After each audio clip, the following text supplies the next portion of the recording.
இன்றைக்கி ஒரு நிக்கா விளாக் பார்க்கலாமா? அன்றைக்கி சடனாக ஒரு நிக்கா கிளம்புனனால என்னால் எதுவுமே அதிகமாக கவர் பண்ண முடியல. தட் டே இந்த ஹிஜாபும் புர்காவும் தான் வியர் பண்ணியிருந்தோம். ரொம்பவே அழகாக இருந்துச்சு. ஆட்டோவில் தான் நாங்கள் போயிருந்தோம். ஆட்டோவில் போகும்போது தான் தெரிஞ்சுது எங்கே அந்த ஹால் இருக்குன்னே தெரியாமல் இவங்க தெரியாமல் கூட்டிகிட்டு போயிட்டு இருந்தாங்க அப்படின்னு. அல்ஹம்துலில்லாஹ் எப்படியோ கண்டுபிடிச்சி நல்லபடியாக மண்டபத்துக்கு வந்துட்டோம். 12 o'clock நிக்கான்னு சொல்லியிருந்தாங்க. ஆனால் 12:45 தான் மாப்பிள்ளை வந்தாங்க. 12:50 தான் பொண்ணு வந்தாங்க. அது வரைக்கும் அஜர்த்து ஓதுறதான் கேட்டுட்டு பீஸ்ஃபுல்லாக வைப் பண்ணிட்டு இருந்தேன். எனக்கு இந்த மாதிரி அஜர்த்து ஓதுறது கேட்கறதுக்கு ரொம்ப பிடிக்கும். ரொம்ப பீஸ்ஃபுல்லாக இருக்கும். நானும் வெயிட் பண்ணி பார்த்துட்டு 1 o'clock நல்லபடியாக நிக்கா நடந்து முடிஞ்சிருச்சு.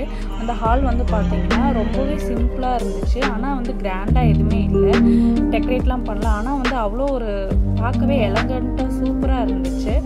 நிக்கா முடிஞ்சோடனே என்ன நெக்ஸ்ட்டு சாப்பிட தானே போவோம். Chicken biryani, chicken 65, raita, sweet chutney, ஃபீர்னிலாம் வச்சுருந்தாங்க. அல்ஹம்துலில்லாஹ் கல்யாணம் முடிச்சுட்டு நாங்கள் வீட்டுக்கு வந்துட்டோம். Subscribe for more videos.